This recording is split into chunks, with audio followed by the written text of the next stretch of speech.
बस. राहुल, अरे कुठे गेला होतास? किरणच्या घरी चाललोय रे. तुम्ही कुठे चाललाय? काय नाही रे, आम्हाला पिकअप करायला आला होता ना. माझी गाडी रस्त्यातच बंद पडली. याला गॅरेज मध्ये 7,000 रुपये खर्च सांगितलाय. 7,000 खर्च आला का? काय झालं? अरे सकाळ सकाळी एका मित्राने 100 रुपये मागितले, त्याला दिले नाहीत. साला त्याचीच नरकुती लागली असणार. हा? चल कृष्णा ऐक ना, अरे मला 500 रुपये दे ना. 500 नाही येत रे.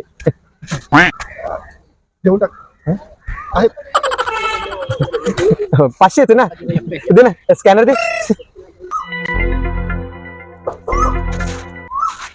आले आले.